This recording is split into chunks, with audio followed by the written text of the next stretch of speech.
Today on CityCast Nashville, gather round, single people, because this episode is for you. Lane Scott Jones went on 31 first dates and wrote all about it in the Nashville Scenes Love Edition earlier this year. So we're getting her advice today on how to navigate dating in Music City. It's Thursday, April 17th. I'm your host, Marie Cecile Anderson, also single, and this is what Nashville's talking about. I noticed in the Nashville Scenes Love issue that came out in February that you wrote about going on 31 first dates. Oh, I really did. Yeah, I was committed to the bit, and that was over a time period of about 3 months. So I don't know if that makes it better or worse. Oh, it was your full-time job. Yeah, exactly. It was my job that I went to after my job. Were they all in Nashville? They were all in Nashville. So let me take you back. This was 2021. So I just want to say that the events of the essay happened a while ago. And I like to think I've evolved a lot both as a person who dates and just as a person in general since then. Okay. But at the time, I was sort of freshly divorced and had not dated a ton as an adult. So if there's one thing about me is that I love an experiment. I will try anything if I can sort of frame it as, well, I'm just testing this out. I'm just prototyping this. I just need to collect some data, see what I like, and see what's out there. So Dr. Love. Yeah, and I want to say at the top of this podcast that I don't think you could have chosen someone less qualified to talk about dating. Great, yes. Except that, we're all in the trenches together. That's right. Yeah, I do need to just specify, I also am not an expert in dating. I have done a lot of research as well. So okay, a fellow scientist. Yes. So let's get into it. Because you do travel, I do want to ask first, dating in Nashville versus dating in other cities. My friends constantly are complaining that all the good ones in Nashville are taken. They're all married and they have kids and that's why I'm single. Do you agree with that statement as far as Nashville goes? That is so interesting. I have dabbled in dating abroad in other states and other cities. The first instinct I had was that Nashville just has a higher concentration of musicians, which your mileage may vary on that. And also that when I'm dating in Nashville, I have a better gauge for red flags. So if I see somebody lives in the Gulch, for instance, I know things probably won't work out between us. Ding, ding. Your point, though, about maybe this is a Southern thing, but I definitely do get the sense that there is an entire sort of cohort of people who have just gotten married young and are maybe off the market earlier than in other cities. But then you get the next wave, which is the divorces. So I think, don't lose hope, but there is definitely that element at play here. So 31 first dates. Can you give us a general idea of how those experiences went? I really was targeting a vast data set. So the thing about dating really is that I learned so much more about myself along the way than really about any of these people. Seeing myself back on the dating scene, initially what I thought I was supposed to do was make myself as appealing as possible to as many people as possible. I think the events described in that essay, you really see that. I am sort of orchestrating everything about myself to speak to the not lowest common denominator, but to be the most palatable. And I think coming out of that experience, what I learned is that actually the best way to date is to be as polarizing as possible. So sort of set up enough filters and show the most true parts of your personality that you are really weeding out the people who you wouldn't be compatible with. So that was one big takeaway. And then I think another one that came out of that for me was I set up almost, I would say, the majority of those dates on dating apps, which, as you probably know, can feel very transactional. It can feel very removed from the rest of your life.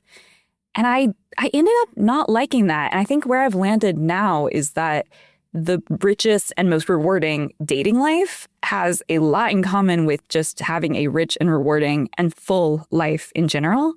That has been really interesting to explore too, in how the things that make my life day-to-day, community building, talking to strangers, expanding my community, are the things that have actually led to a much more rewarding and rich dating life.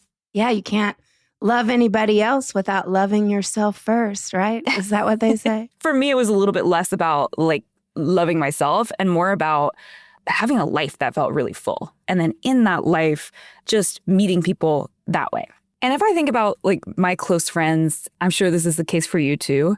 Life does feel really good and full. And we have hobbies and interests and like deep friendships, rewarding communities. What is it going to require for somebody in a romantic sense to bring into that world that would add material benefit? The bar is high. The bar is really high. But I think that is the key, is like to hold that bar so high. Do you have a preference in apps? Or I actually read an article recently that the kids are throwing out the apps and just going back to in-person meeting. What do you prefer? I think that I'm with the kids. My preference is to meet in the wild. Obviously, I feel like that's everybody's preference. It's just, is that doable? I've been having a lot of luck with this lately, and I have a couple theories as to why, to take it back to my experimentation.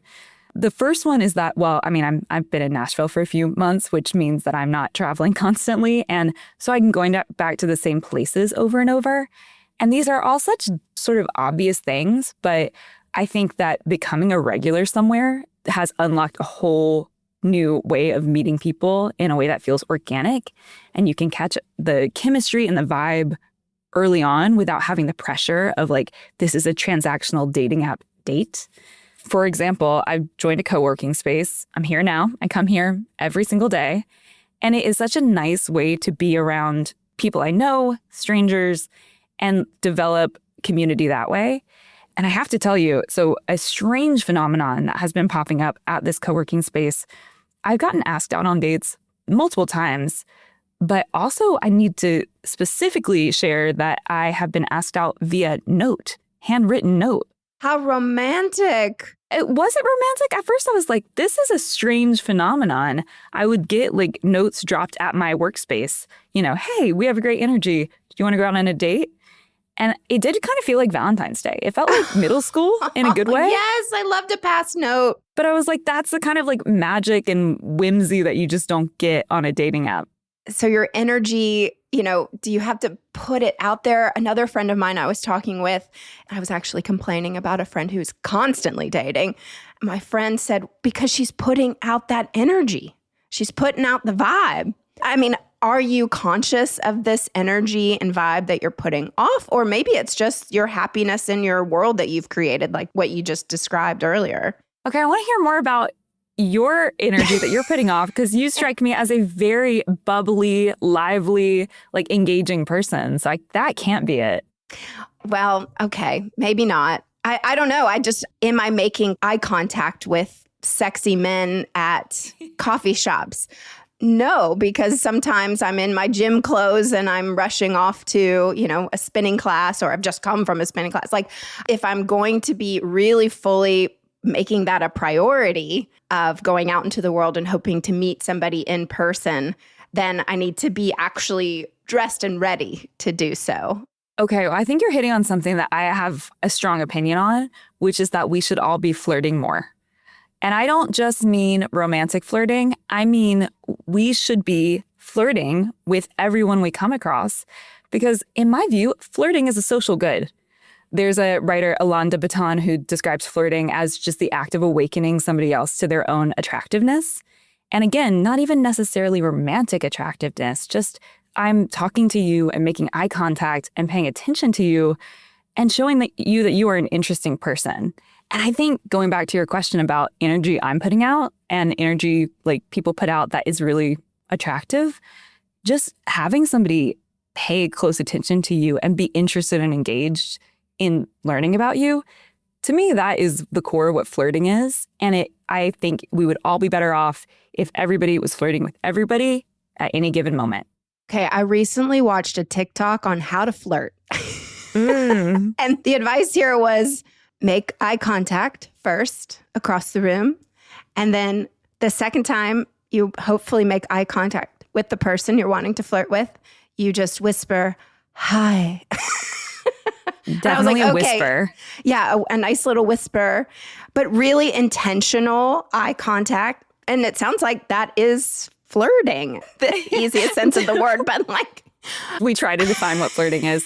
I know. Well, I think going back to that experiment I ran when I was just back on the dating scene, I did think that there was like a formula to all of this. And I thought if I could just study it and crack the code, listen, I'm a type A, Enneagram 3, like straight A student. I can figure this out. And then what has been revealed to me is that actually it is unpredictable and uncomfortable. And that is kind of the beauty of it. And flirting especially. I saw somebody say flirting turns something that we usually fear, which is uncertainty, into pleasure. And in our sort of modern, really tech-driven society where we've almost optimized every bit of friction out of the process of not only dating through apps, but also getting groceries, ordering food. Like we could live our entire lives tech optimized and never have to run into the friction of encountering a person or dealing with uncertainty or discomfort at all if we didn't want to.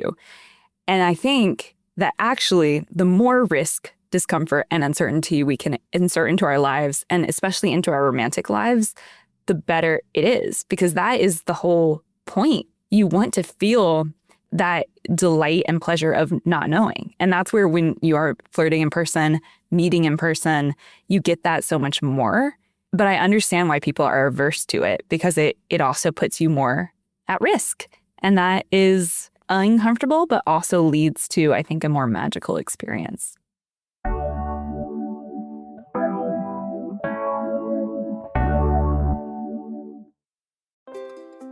Hi, I'm David Plotz, the CEO of CityCast. We've all set health goals: lose weight, exercise more, eat better. But without a plan, those goals often fade. That may have happened to you. It has definitely happened to me. And that's where Prolon comes in. Prolon's 5-day fasting mimicking diet gives you a science-backed, structured approach to stay on track and see real results. And now Prolon is upping their game with the new next-gen 5-day program, delivering the same science-backed benefits in a cleaner, more convenient, and more flavorful format. Prolon is a plant-based nutrition program featuring soups, snacks, and beverages designed to nourish the body while keeping it in a fasting state, triggering cellular rejuvenation and renewal. NextGen builds on the original Prolon with 100% organic soups and teas, a richer taste, and ready-to-eat meals. Developed over decades at USC's Longevity Institute and backed by top U.S. medical centers, Prolon has been shown to support biological age reduction, metabolic health, skin appearance, fat loss, and energy. I've been doing the 5-day program, and I feel so much better. I really enjoy the tasty energy bars, the snacks and soups, and the fact that I can enjoy meals, even though the calorie count is super low. The flavors and textures are excellent. An olive oil snack here, broccoli and quinoa soup there, hibiscus tea, a yummy nut bar. It's got the benefits of a 5-day fast, but doesn't have the challenge of doing it with pure liquids. It's a system reset. And also, I know this sounds funny, but it's not. The packaging and directions are fantastic, clear, and well organized and thoughtful. For a limited time, you can be first in line to experience the new Next Gen at special savings. Prolon is offering CityCast listeners 15% off site-wide, plus a $40 bonus gift when you subscribe to their 5-day program. Just visit prolonlife.com/city. That's PROLONLIFE.com/city to claim your 15% discount and your bonus gift. prolonlife.com/city. As a proud 43-year-old woman, we actually have been getting a lot of listeners writing in and wanting advice on how to date in Nashville, where to date in Nashville for middle-aged people. I can't speak for you. I do believe you're a lot younger than I am, but I'm just curious, like, do you have a sense of where maybe middle-aged folks here in Nashville could go to meet people? Yeah. Okay. I have some ideas that could probably apply to all ages, but I want to hear, where have you found success meeting people? At music shows and bars and things, comedy shows. I did try for a hot second to like go downtown to the hotels. A friend was like, you can go meet really hot, rich people at some of these hotels. But it turns out they're all just married people and they're there for conferences and stuff. Yeah. And I think my approach, as you've probably picked up so far, is very community driven. And I like to think about where, in these full, really interesting, rich lives we already have, what are the things that we already love to do that we might be able to find a way to meet people through. And I'm not even thinking about it as being as goal-oriented as I'm going here to meet somebody I might date, but like I'm going here to meet a group of people that I could have a connection with, whether it is new friends, potential romantic partner, business partner, mentor. Co-working space is like an office crush without the HR violations. So Love that. So that's a hot tip. Also, I love clubs. I think a lot of clubs are popping up around Nashville. One of my friends, Tina, writes about this for the Nashville scene. But there are so many different places where people are gathering around shared interests. So there's like reading groups. I think it's Fate LaForce Brewing. I'm a writer, so I love getting involved in our writing and creative communities because that's also where I'm most likely to find people I'm compatible with. So there's a group called Shut Up and Write where people get together and just co-write for an hour and then discuss. There are artist gatherings. I mean, things where these clubs are happening and they're happening on a monthly basis, which I think is also really critical because you get to go back and keep meeting the same people, but also expand your circles in that way. And then I will also say, I think we should be throwing way more parties, Marie. Yes. I want people to be partying, hosting dinner parties, house parties. Actually, if we could all rally around the idea that we are going to commit to bringing people together in fun gatherings where you're inviting not just your intimate circle, but also some like looser acquaintances. Let them all mix and mingle, bring some fizzy beverages. I think that's where the magic is going to happen. Oh, these are all wonderful suggestions. And especially for Nashville, there are so many clubs. At first, when you were saying clubs, I was like dance clubs? Like oh, wow. old school Let me dance specify. clubs. Growing up here, yeah, we would go to the Mix Factory and yeah, when I say club scene, I mean like sketchbook club. yes, I love that. Yeah. Great suggestion. And so to go into more of maybe the etiquette of dating here in Nashville, I know that we are, we're getting more fluid, which I love. And, the roles of male versus female are different. But we are in the South still. I've definitely gone on several dates where the man is insulted almost if I wanted to pay or at least like split the bill. What would you say about where we are with Nashville etiquette when it comes to dating? I date all genders, so I have a different experience with this. Certainly have experienced that with men. I think the general rule that feels good to me is that the person who asked you out on the date should pay for the first round, and then I'll grab the next round, or vice versa. Maybe I'm underthinking it versus overthinking it, but I think because, especially like dating men and women, that sort of binary broke down of, oh, okay, I'm always going to be the one who is paid for, or, I'm always going to expect the person I'm dating to pay for mine. And I do this with my friends too. It's like so much more fun to be generous and then let them be generous back than to be like, can we split the bill? But I understand that this is a question that comes up at the end of every date. It is an evergreen, eternal question. I do think it's a great thing to start off on the right foot when it comes to money and just kind of set those boundaries sometimes. I think you learn a lot about a person by the way they handle that moment too. In fact, sometimes that's the most revealing moment of the date. And I'm just sitting back and gathering data. There's a lot that you can pick up just from that small interaction. Where do you think, in your opinion, are the best places to have a date? I'm going to just share my favorites in Nashville, which means hopefully I'm seeing you and all of your listeners out here at my go-to spots. But I mean, the most important things are lighting and bar seating, a place where you're not going to be rushed. My favorites are Urban Cowboy. I love to sit out on the patio. I don't drink, but they make like an incredible non-alcoholic hot toddy, which you might be surprised that that's possible. But it has been getting me through the fall and winter dates. They've got the fires going out there. Like the vibes are extremely romantic and cozy. I love Lyra Happy Hour. So I'll sit at the bar there. I also love taking dates to places that I go frequently because I like seeing them interact with people I know. And then I love Cafe Rose too. Cafe Rose, okay, I will say the acoustics there are not great, but then you get a chance to sort of lean in and be like, wait, what did you say? It adds to the vibes. And for a coffee date, which as a non-drinker is always on the table for me, I love Dose Riverside. That's a great spot. I like Attaboy because I do drink. And I love that concept of they don't have a menu at Attaboy. They ask, like, what are you feeling that night? And then they create some cocktail after what your palate is thirsting for. But it's really fun then to like learn what their preferences are. And it starts a great conversation about the cocktails, and it is very sexy in there and has a cool romantic vibe. That's a great one. I think in general, anytime that you can go on a date and have something external where you're learning about them. So here's a divide, for instance. I don't love to go to a movie or even live music with a date because, well, first of all, I love to talk. So that's not going to work. Same. But what is really great is something like an art crawl. I love going to the art crawl in Wedgwood, Houston, and we'll bring a date along. And that way we have like this great walking experience. We're going from gallery to gallery. We're talking to other people. We're meeting artists. We're reacting to art, which in my opinion, nothing tells you more about somebody than how they respond to art. And then you end the night at somewhere like Never Never or Bastion, get some nachos. To me, that is actually a perfect date. What a great suggestion. All right, now we have to go to worst place to have a date. Oh, and in this case, I can't call out any places specifically. But for me, the kiss of death for me is if we are anywhere with screens. So I recently went to what I found out way too late was primarily a sports bar.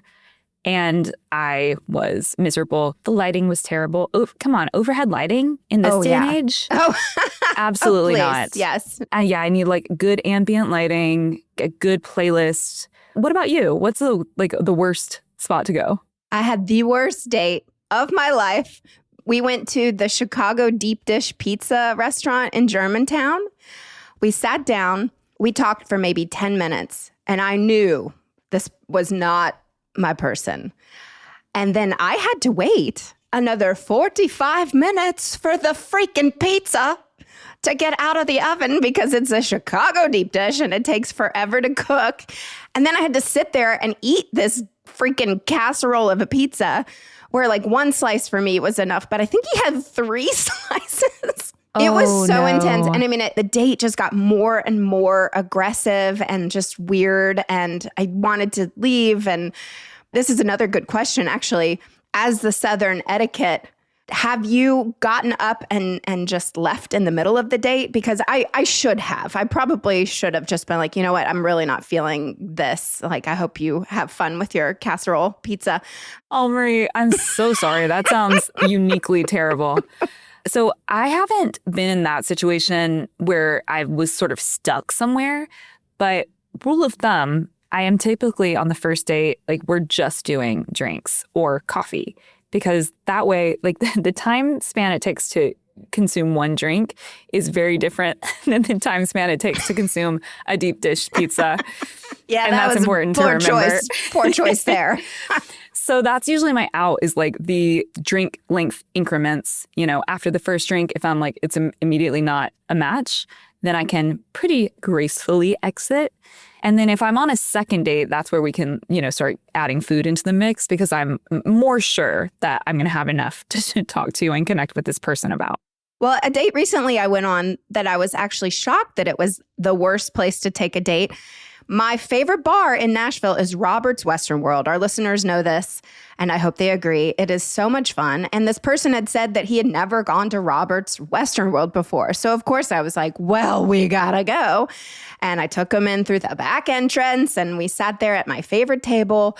And then it was so freaking loud. And it was a second date. So like, I don't know this person still, but I couldn't hear him. I was so tired from work, but like the whole date was work because I had to really focus on what he was saying and try to find out, does he have siblings or not, It was bad. It was real bad. That's so fair. But I don't think we should rule out Roberts as a great date spot, but just not a great second date spot. You do bring up something fun, which is that, did you know that the chemicals of experiencing something for the first time mimic the chemicals of falling in love? So maybe that's something for us to experiment with, is that if we can do something for the first time with a date, we might have a better chance of connection or attraction. skydiving. No. Yes, let's take some serious life-risking date options. Love it. How long should a first date last? Tight 90 minutes max. 45 minutes, is kind of like, let's set the minimum there. 90 minutes, and then we need to get out. I used to think that the longer a first date lasted, the better it meant it was going. But now I really am like, the first date is a vibe check. I'll catch the vibe, and then it's time to go. You mentioned mentally reviewing your goals for the evening before the date. Can you tell us a little bit more about your goals? You're really seeing my evolution here because, again, that was back in 2021 when I was dating for the first time. And I probably would have said my goals were to be somebody they would like. But now, if I'm mentally reviewing my goals, it's a lot more like, how am I hoping to feel?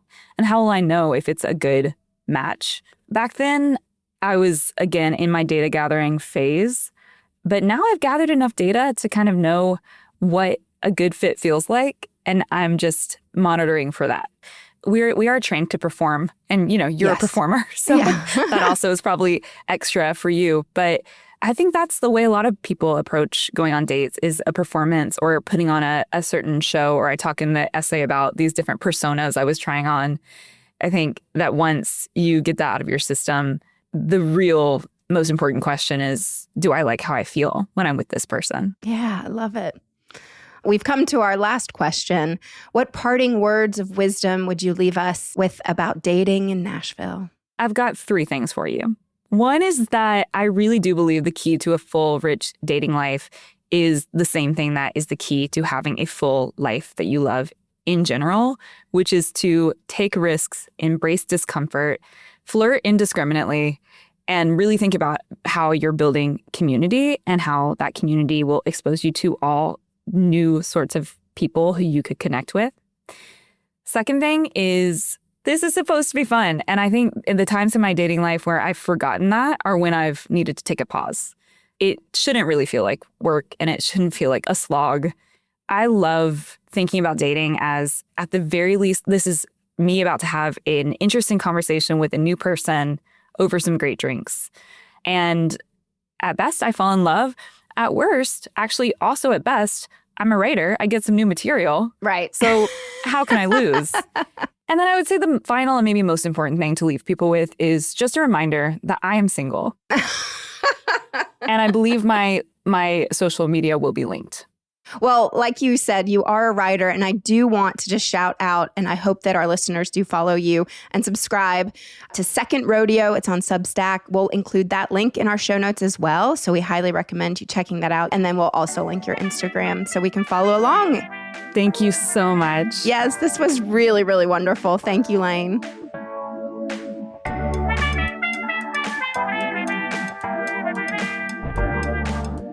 That's all for today here on CityCast Nashville, and I hope somebody out there finds true love after listening to this episode. If you enjoyed the show, why not tell your friends, rate the show, leave us a review, and subscribe to our Hey Nashville newsletter. We'll be back tomorrow morning with more news from around the city. Toodles!